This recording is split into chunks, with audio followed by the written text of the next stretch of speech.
अभी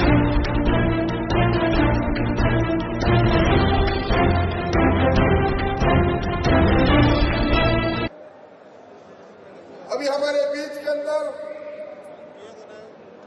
मंच पर एक ऐसी शख्सियत बैठी है, हिंदुस्तान का नाम खेल जगत में करने वाले, अपने सटीक निशाने से जहां इन्होंने जयपुर के ग्रामीण इलाके में कांग्रेस को धाराशायी किया, वहां अपने सटीक निशाने से ओलंपिक के अंदर रजत पदक प्राप्त करने वाले कर्नल राज्यवर्धन सिंह जी राठौड़ हमारे बीच में है। मैं उनसे कहूंगा कि वो आपको अपनी बात कहे। कर्नल राज्यवर्धन जी।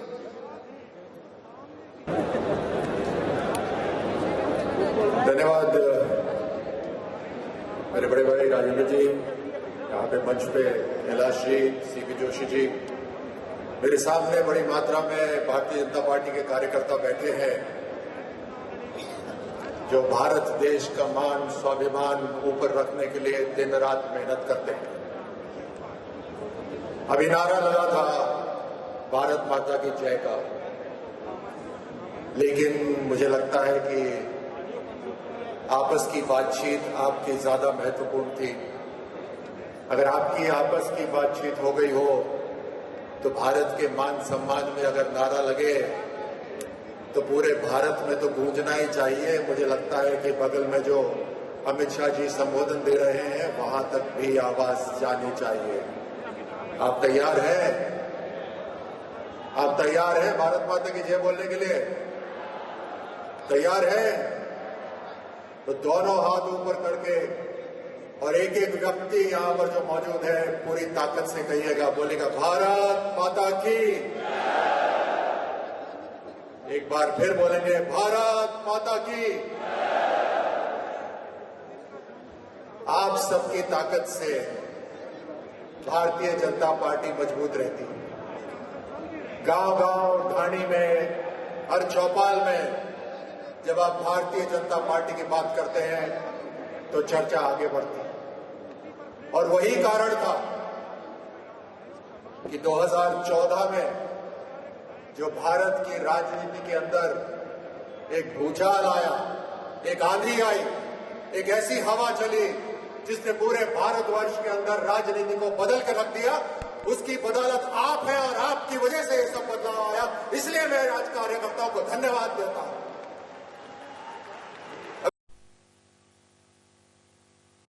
उन कार्यकर्ताओं के लिए ताली बजाइए जो आज यहां पर मौजूद नहीं है। आज हमारे भारतीय जनता पार्टी के एक बड़े लीडर, भारत के गृह मंत्री, सहकारिता मंत्री आज हमारे यहां मौजूद हैं। आप सबसे सीधे बातचीत करने आ रहे हैं। क्या जरूरत है? वही कि अगर आप सहमत हो जाएंगे, जो भारतीय जनता पार्टी के कार्यकर्ता तैयार हो जाएंगे, तो वापस वो आंधी आएगी जो आंधी राजस्थान के अंदर जो सरकार है उसको हटाने की क्षमता रखती है। 3-3.5 साल हुए, आप देख रहे हैं किस तरह की राजनीति हो रही है राजस्थान के अंदर।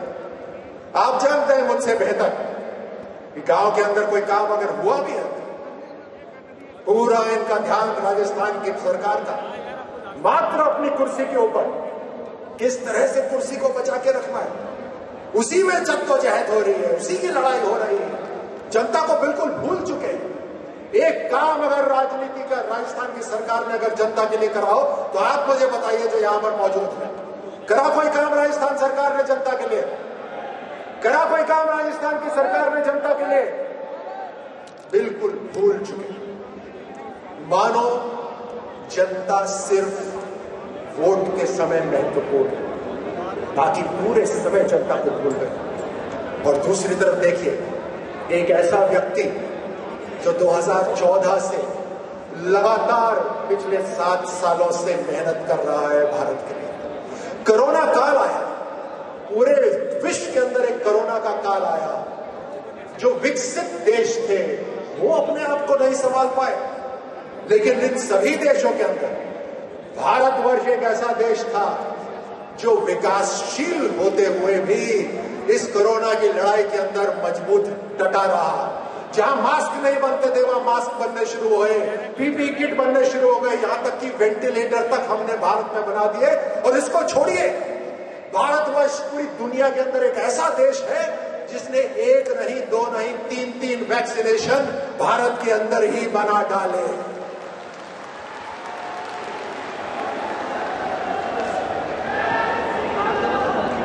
बिल्कुल सही, ये भारत की ताकत है, ये भारत के उस नेता की ताकत है जिसे आप सबने वहां दिल्ली के अंदर पूरे भारत को के सेवक के रूप में दिल्ली में विराजमान करा है। भारत की राजनीति बदल रही है, भारत की सैन्य शक्ति बदल रही है, भारत की हेल्थ स्वास्थ्य व्यवस्था बदल रही है, भारत का नागरिक और स्वस्थ हो रहा है, भारत के किसान को मजबूत करा जा रहा है, भारत के वैज्ञानिकों को मजबूत करा जा रहा है, भारत की नारियों को वापस मान सम्मान मिल रहा है, भारत को आत्मनिर्भर बनाया जा रहा है। ये अचानक क्या हुआ कि चाइना को, पाकिस्तान को इतनी मिर्च लगनी शुरू हुई? ये अचानक से नहीं हुआ। 7 साल के अंदर, आप मेरी बात ध्यान से सुनिएगा,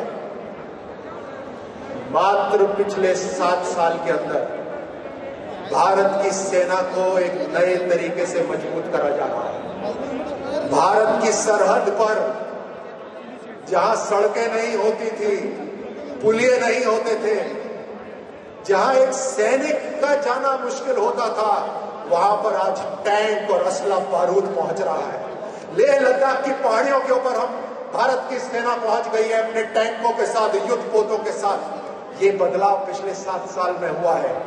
इसी कारण से चाइना को मिर्च लग रही है, लेकिन उसका सामना भी पूरी तरह से भारत कर रहा है, न केवल सैन्य शक्ति से बल्कि आर्थिक रूप से भी। हर तरह से उन देशों का सामने करा जा रहा है जो भारत के ऊपर टेढ़ी नजर से नजर डाल रहे हैं। और वापस मैं कहता हूं, ये ताकत तभी आ पाती है जब भारत के नागरिक, भारतीय जनता पार्टी के कार्यकर्ता हम सब मिलकर एक दिशा में काम करें और भारत की सरकार को मजबूत करें। आज आप सबको अमित शाह जी को सुनने का अवसर मिलेगा। किस तरह से भारत के अंदर बदलाव आ रहा है वो आपको बतलाएंगे। किस तरह से गृह मंत्री होने के नाते उन्होंने और प्रधानमंत्री मोदी जी ने रातों रात एक ऐसी समस्या, एक ऐसा कांटा जो भारत को चुभ रहा था, कश्मीर में धारा 370 के नाम पर, जिसको लगता था कोई हटा नहीं सकता, ऐसा लगता था मान लो वो परमानेंट है, उसके साथ ही जीना पड़ेगा। ऐसे धारा 370 को रातों रात 24 घंटे के अंदर संविधान के रास्ते उसको हटा दिया और कश्मीर को पूरी तरह से भारत के साथ सम्मिलित कर दिया। ऐसे अमित शाह जी आज आपसे बात करने आ रहे हैं। जहां विपक्ष सब नौजवानों को भड़काने की कोशिश कर रहा था, राम मंदिर दशकों से नहीं सदियों से जो मामला राम मंदिर का चल रहा है, उनको लग रहा था, उन्हें यकीन था कि राम मंदिर का मामला प्रधानमंत्री मोदी जी के इस कार्यकाल में जरूर हल होगा। तो उन्हें लगा कि क्यों ना का इसके अंदर कुछ करा जाए, लोगों को भड़काया जाए। उन्होंने पूरी कोशिश करी, ऐसा माहौल पैदा करने की कोशिश करी कि राम मंदिर बनने के कारण संप्रदायों के अंदर आपसी मतभेद होगा, लड़ाई होगी। लेकिन आपकी चुनी हुई सरकार, भारतीय जनता पार्टी की सरकार जो केंद्र में है, उन्होंने संविधान के रास्ते, सबकी सहमति के रास्ते से राम मंदिर का रास्ता बिल्कुल साफ कर दिया है और विपक्ष को अपने मुंह की खानी पड़ रही है। ये आपकी पार्टी है जिसको आपने केंद्र में उठाया है। वापस से जब 5 साल हुए, जब चुनाव आने लगा 2019 में, फिर से इस तरह की बातें शुरू हुई। ये सरकार नहीं लौट पाएगी वापस, इस बार उतनी सीटें नहीं मिलेगी जितनी पिछली बार मिली थी, लेकिन गांव-गांव के अंदर जो बदलाव हुआ है, उस बदलाव के कारण, आप सबके कारण 2019 के अंदर फिर से और ताकत से भारतीय जनता पार्टी लौट कर आई है केंद्र के अंदर। तो अब मैं आपसे आह्वान करता हूं कि सरकार राजस्थान के अंदर बदलनी है या नहीं बदलनी, आप बताइए। बदलनी है नहीं बदलनी? देखो, मैं शूटर रहा हूं, थोड़ा थोड़ा कान से मुझे इतनी अच्छी तरह सुन नहीं सकता। अगर बोलना है तो ऐसा बोलो कि छप्पर नीचे आ जाए। बदलनी है या नहीं बदलनी? कौन बदलेगा? कौन बदलेगा? भारत माता की बहुत बहुत धन्यवाद। और अब समय है हमारे मुख्य आकर्षक, हिंदुस्तान के आधुनिक चाणक्य, संगठन के शिल्पीकार और जिनके तर्कस से निकले हुए तीरों ने धारा 370 को स्वाह कर दिया, ऐसे हमारे महबूब नेता अमित शाह साहब के स्वागत के लिए मैं निवेदन करूंगा, प्रदेश में भारतीय जनता पार्टी की अगुवाई करने वाले हमारे प्रदेश अध्यक्ष जी से वो साफा पहनाकर आदरणीय शाह साहब जी का स्वागत करें।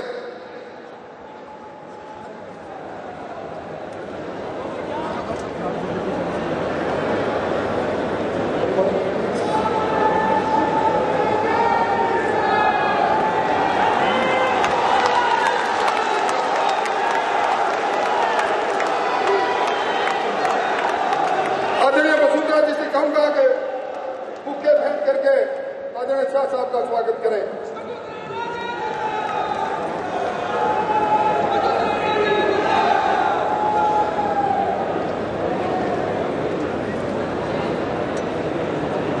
इक्यावन किलो की एक बड़ी माला से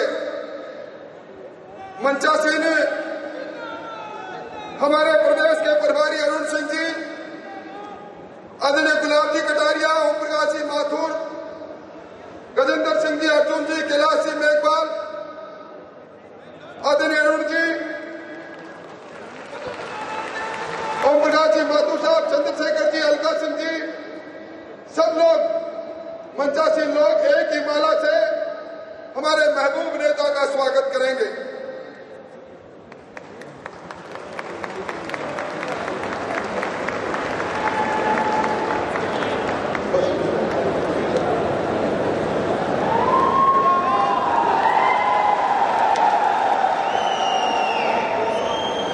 और अब मैं निवेदन करूंगा, हमारे सबके लिए गर्व की बात है और विशेष तौर पर राजस्थान जो लिंगानुपात के कारण से शर्मसार हुआ करता था, केंद्र सरकार की योजनाओं के कारण, आदरणीय मोदी जी के बेटी बचाओ बेटी पढ़ाओ अभियान के कारण से जो शानदार लिंगानुपात में परिवर्तन आया है, उसके लिए हमारे जनप्रतिनिधि, हमारे जिला प्रमुख, हमारे मेयर, हमारी वो बहनें जो अपने अपने जिले के अंदर जिला की प्रमुखता के, जिला प्रमुख के तौर पर जो प्रमुख अध्यक्षता करती है जिला परिषद में, उनसे निवेदन करूंगा, आज आदरणीय मेयर साहब से हम सबसे निवेदन करूंगा कि वो मंच पर आए और आदरणीय शाह साहब का स्वागत करें। कृपया जल्दी से आए, जल्दी बता रहे, जल्दी बता रहे। बेटी बचाओ बेटी पढ़ाओ के अभियान में राजस्थान की बेटियों के लिए एक ऐसा तोहफा दिया कि हमारी बेटियां सशक्त हो गई और राजस्थान के अंदर लिंगानुपात के अंदर एक बड़ा परिवर्तन आया।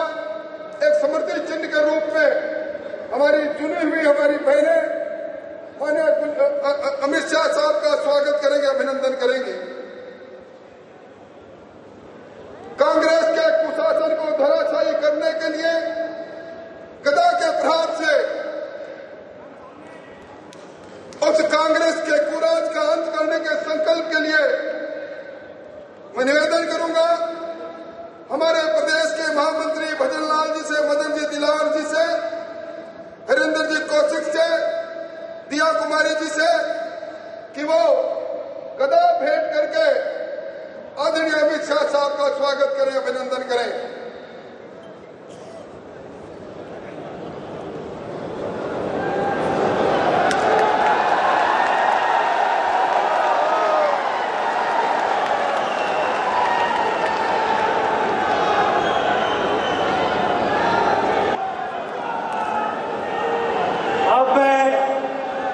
हमारे गृह मंत्री आदरणीय अमित शाह जी के प्रतीक चिन्ह राम मंदिर का प्रतीक चिन्ह देने के लिए हमारे पार्टी के प्रदेश के अध्यक्ष डॉक्टर सतीश पूनिया जी, आदरणीय वसुंधरा जी, आदरणीय गुलाब जी भाई साहब और हमारे उपनेता आदरणीय राजेंद्र राठौर जी से निवेदन करूंगा कि वो आए और भव्य रामलला की प्रतिमा आदरणीय अमित शाह जी को भेंट करें।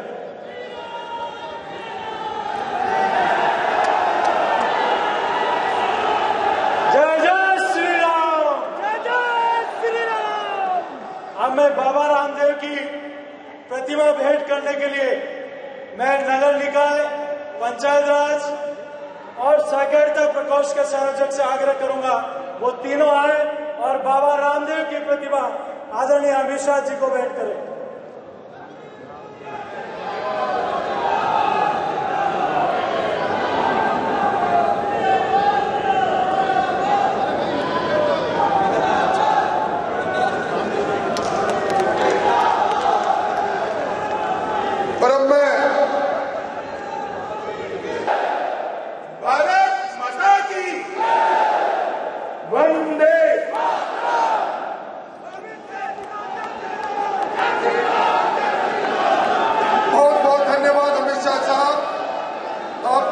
उद्बोधन के लिए मैं धन्यवाद के लिए प्रदेश महामंत्री मदन लाल जी को कहूंगा कि वो आए और धन्यवाद दें।